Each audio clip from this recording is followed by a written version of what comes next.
Assalamualaikum warahmatullahi wabarakatuh. Perkenalkan, nama saya Erwin Karsina Listia, NIM 122180036 dari kelas SSIB.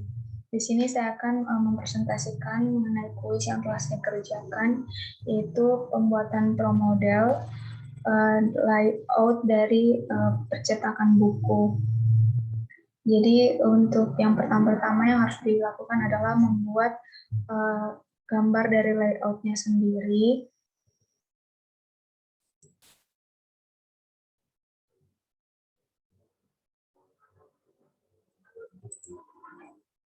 Ya, bisa dilihat bahwa di sini adalah gambar layout yang sudah saya buat menggunakan program atau software Visio 2016, di mana di sini ada dari layoutnya itu ada parkiran, kemudian ada gudang bahan baku, kemudian di sini untuk area di sini itu untuk mesin potong, kemudian di sini mesin printing, kemudian ini mesin laminating, ini untuk mesin pengeleman, kemudian ini mesin pelubangan, dan juga ini mesin pengepakan.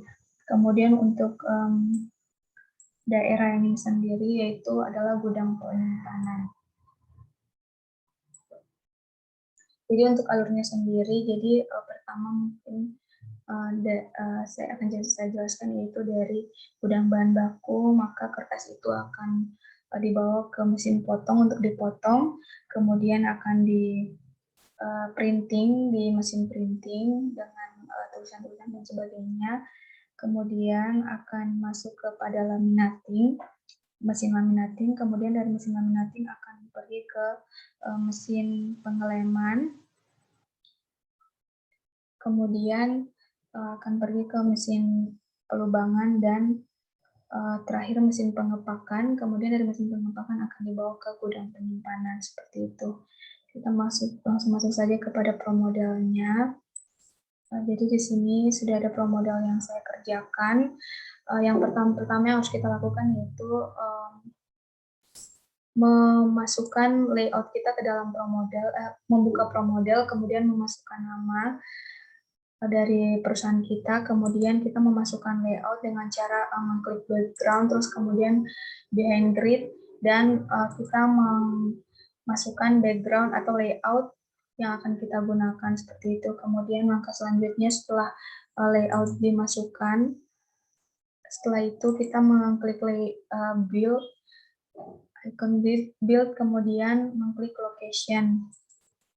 Nah, untuk location di sini yang saya masukkan sudah saya jelaskan tadi, kemudian masukkan location dan juga mesin-mesinnya. Untuk location sendiri ada icon, kemudian ada name, ada kapasitas, yaitu kapasitas per mesinnya, kemudian unit, berapa unit yang kita butuhkan, kemudian ada DTS, stage, dan juga rules-nya. Untuk mesin-mesin sendiri di sini sudah saya masukkan beserta nama-namanya, kemudian iconnya juga sudah saya masukkan, seperti itu. Kemudian untuk gudang bahan baku dan gudang penyimpanan juga sudah dimasukkan dengan kapasitasnya masing-masing, yaitu untuk mesin potong 100 lembar, mesin printing juga, kemudian mesin laminating 50, mesin pengeleman 50, sampai dengan mesin pengepakan juga 50. Kemudian untuk gudang bahan baku dan gudang penyimpanan itu kapasitasnya INF karena tidak terbatas atau infinity. Kemudian untuk unitnya sendiri di sini saya masukkan 1 karena memang di perusahaannya itu digunakan 1 unit. Di sini stats-nya itu time series yang perlu dimasukkan. Kemudian lanjut kepada proses yang kedua, yaitu mengisikan entitas.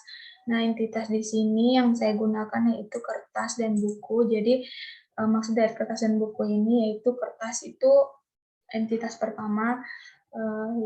Jadi pertama-tama itu kan yang diolah itu kertas dulu, kemudian terakhirnya baru kita menghasilkan namanya buku.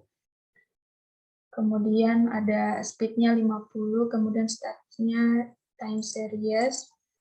Kemudian masuk kepada pembuatan resource-nya. Reserve di sini yang saya gunakan yaitu ada for truck gudang, worker, dan juga for truck penyimpanan. Jadi for truck gudang ini adalah alat transportasi yang digunakan dari gudang menuju ke mesin pertama yaitu mesin potong. Kemudian worker ini dia yang berada di dalam prosesnya atau nanti akan berada di dalam jalur operatornya seperti itu. Kemudian for truck-nya, for truck penyimpanan ini yang akan mengangkut barang dari mesin pengepakan sampai kepada gudang penyimpanan. Untuk unitnya sendiri di sini ada satu-satu, diisikan satu. Kemudian untuk DTS-nya di sini kita mengklik clock, kemudian mengisikan data-data seperti frekuensi, first time, priority, schedule, dan juga logiknya. Ini untuk frekuensinya di sini 4 hour. Jadi untuk frekuensi itu berapa jam, berapa jam sekali dia akan beroperasi seperti itu. Kemudian schedule-nya untuk for truck gudang itu yes, kemudian logiknya 60 menit. Begitupun juga dengan worker dan juga for truck penyimpanan.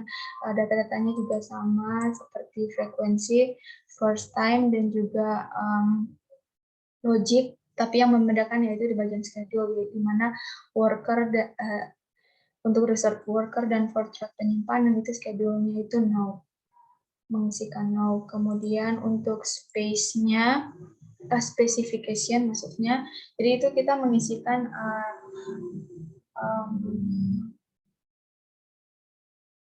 untuk spesifikasi ini akan kita isikan saat kita sudah membuat dari thread network-nya. Jadi setelah kita mengisikan reserve-nya, kita akan membuat thread network. Thread network ini adalah jalur-jalur yang akan dilewati, yang akan dilalui dalam perusahaan seperti jalur kerjanya seperti itu. Jadi untuk di sini kita buat 3 jalur, yaitu ada jalur operator, kemudian jalur penyimpanan, dan jalur gudang.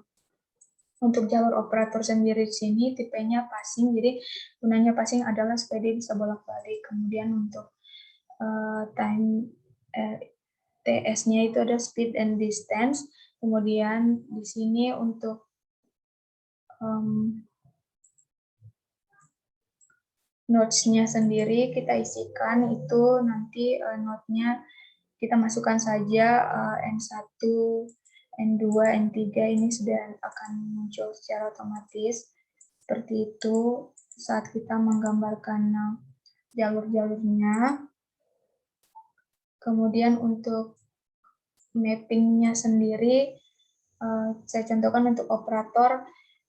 Di sini karena dari operator ini dia memulai pertama dari mesin potong, jadi kita mulainya dari N3 itu ke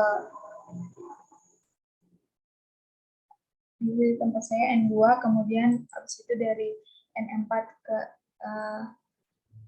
N3, kemudian N5, N4, N3, N4, N4, N5, N5, N6.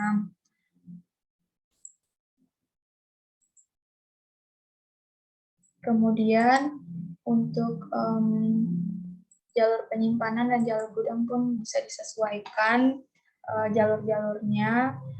Untuk mapping interface-nya dan path-nya juga bisa disesuaikan. Kemudian kita kembali ke research. Nah, setelah kita bisa membuat path itu, kita bisa mengisikan research-nya di bagian specification, di mana untuk jalur for truck gudang sendiri spesifikasinya di sini itu dari jalur gudang, kemudian itu home-nya N1, kemudian return home if idle, jangan lupa dicentangkan, kemudian untuk off shift dan break-nya itu di-non-kan karena memang dia masih di awal. Kemudian untuk worker, spesifikasinya itu path network-nya itu jalur operator, kemudian dia dari OM-nya dari N1, kemudian off shift-nya itu di N7. Untuk for truck penyimpanan juga Itu spesifikasinya D dari jalur penyimpanan, OM-nya yang satu, dan OF-shift-nya sama break, dan break-nya dikosongkan karena dia yang terakhir. Itu kemudian kita masuk pada yang terakhir, yaitu processing. Sebelumnya kita isikan dulu arrival-nya. Jadi untuk kertas sendiri, entity kertas itu lokasinya kan pertama dari gudang bahan baku dengan quantity atau jumlahnya yang di stok adalah 200. Kemudian untuk first time-nya kita isikan 0, clearance-nya 1, frekuensinya setiap 1 jam. Kemudian untuk buku sendiri itu dari mesin pengepakan, lokasinya mesin pengepakan dengan kuantitasnya 50, first time kita isikan 0, dan occurrence-nya 1, frekuensinya juga sama 1 jam. Kemudian untuk yang terakhir yaitu processing, ini kita akan mengisikan entity beserta lokasinya dan juga output-nya. Saya contohkan misalnya di sini untuk kertas, lokasinya yang pertama gudang bahan baku, berarti output-nya yaitu kertas, masih sama dengan kertas, kemudian destinasinya itu mesin selanjutnya dari gudang bahan baku itu mesin potong, dengan first rules-nya yaitu first one atau first time, kemudian move logic-nya yaitu move fit for truck gudang. Kenapa dengan for truck? Karena memang dia masih dari gudang bahan baku. Kemudian untuk yang kedua, dengan entity masih dengan entity kertas, kemudian lokasinya itu mesin potong. Di sini waktu operasinya itu menunggu selama 4 menit. Terus outputnya tetap kertas dan destinasinya itu mesin kedua yaitu mesin printing dengan rule first one. Kemudian ini move logicnya itu move with worker dan free. Kenapa dengan worker? Karena memang sudah masuk kepada jalurnya worker. Seperti itu jalur kerjanya worker. Kemudian selanjut saja untuk yang terakhir yaitu entitas buku. Di sini entitas buku itu dimulai dari mesin pengepakan karena kan mengepak sudah menjadi buku, kemudian outputnya itu buku, destinasinya itu gudang penyimpanan, rule-nya first one dengan move logic-nya yaitu masih menggunakan worker. Kemudian untuk yang terakhir yaitu buku ke gudang penyimpanan itu operasinya tidak usah diisi. Kemudian outputnya buku, destinasinya exit.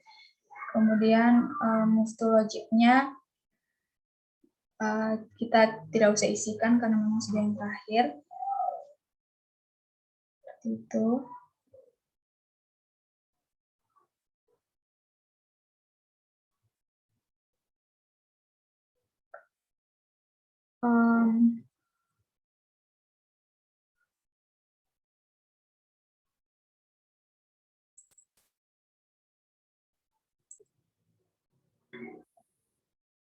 Kemudian dapat lanjutkan yaitu jika kita sudah mengisikan semua datanya seperti ini di bagian processing-nya, kemudian dapat kita running atau jalankan ProModelnya.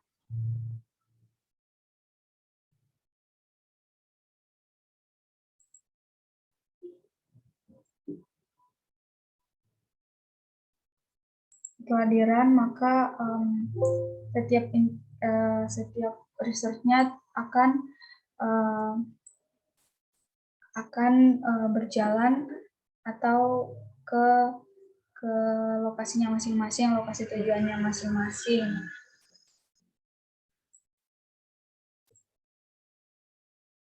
Setelah di-running dan dirasa bahwa layout-nya sudah bisa berjalan dengan baik, maka kita bisa menyimpan ProModel yang sudah kita kerjakan dengan cara mengklik file kemudian di save. Seperti itu. Ya, itu sekian dari penjelasan saya mengenai ProModel, ya jalannya ProModel untuk pabrik percetakan buku. Untuk itu saya ucapkan terima kasih.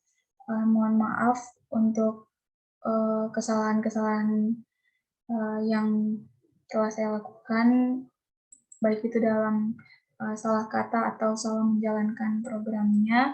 Saya mohon maaf dan terima kasih.